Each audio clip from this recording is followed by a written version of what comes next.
समय के साथ साथ राजा कृष्णदेव राय की माता बहुत वृद्ध हो गई थी। एक बार वह बहुत बीमार पड़ गई। उन्हें लगा कि अब वे शीघ्र ही मर जाएंगी। उन्हें आम से लगाव बहुत था, इसलिए जीवन के अंतिम दिनों में वे आम दान करना चाहती थी। सो उन्होंने राजा से ब्राह्मणों को आम को दान करने की इच्छा प्रकट की। वह समझती थी कि इस प्रकार दान करने से उन्हें स्वर्ग की प्राप्ति होगी।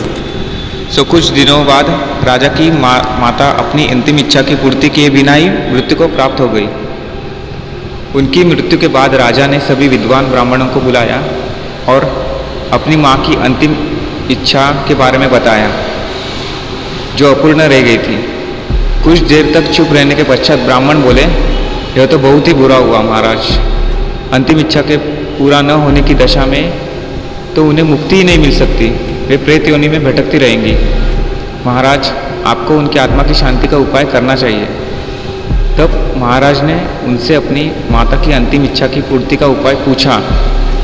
ब्राह्मण बोले,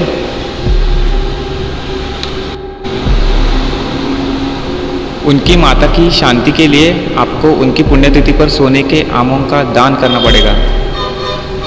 राजा ने माँ की पुण्यतिथि पर कुछ ब्राह्मणों को भोजन के लिए बुलाया और प्रत्येक को सोने से बने आम दान में दिए।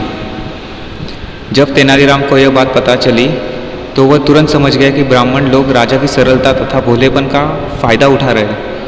सो उसने उन ब्राह्मणों को पाठ पढ़ाने की एक योजना बनाई। अगले दिन तेनालीराम ने ब्राह्मणों को निमंत्रण भेजा। उसमें लिखा था कि तेनालीराम भी अपनी माता की पुण्यतिथि पर दान करना चाहता है, क्योंकि वह भी अपनी एक अधूरी इच्छा लेकर मरी थी। जब से उसे पता चला है कि उसकी माँ की अंतिम इच्छा पूरी न होने के कारण प्रेत योनि में वे भटक रही है, वह बहुत ही दुखी हो गया और चाहता है कि जल्दी उसकी माँ की आत्मा को शांति मिले। ब्राह्मणों ने सोचा कि तेनालीराम के घर में भी बहुत अधिक दान मिलेगा, क्योंकि वह शाही विदूषक था ना। सभी ब्राह्मण निश्चित दिन तेनालीराम के घर पहुंच गए। ब्राह्मणों को स्वादिष्ट भोजन परोसा गया। भोजन करने के पश्चात सभी दान मिलने की प्रतीक्षा करने लगे। तभी उन्होंने देखा कि तेनालीराम लोहे के सलाखों को आग में गर्म कर रहा है। पूछने पर तेनालीराम बोला, मेरी माँ फोड़ों के दर्द से परेशान थी। मृत्यु के समय उन्हें बहुत तेज दर्द हो रहा था। इससे पहले कि मैं गर्म सलाखों से उनकी सिकाई करता, वो मर चुकी थी। अब उनकी आत्मा की शांति के लिए मुझे आपके साथ वैसा ही करना पड़ेगा जैसे कि उनकी अंतिम इच्छा थी। यह सुनकर ब्राह्मण बौखला गए। वे वहाँ से तुरंत चले जाना चाहते थे। वे गुस्से में तेनालीराम से बोले कि हमें गर्म सलाखों से दागने पर तुम्हारी माँ की आत्मा को शांति कैसे मिलेगी। तेनालीराम ने कहा, नहीं महाशय, मैं झूठ नहीं बोल रहा। यदि सोने के आम दान में देने से महाराज की माँ की आत्मा को स्वर्ग में शांति मिल सकती है, तो मैं अपनी माँ की अंतिम इच्छा को क्यों नहीं पूरा कर सकता। यह सुनते ही सभी ब्राह्मण समझ गए कि तेनालीराम क्या कहना चाहता है। वह बोले, तेनालीराम, हमें क्षमा करो, हम वे सोने के आम तुम्हें दे देते हैं, बस तुम हमें जाने दो।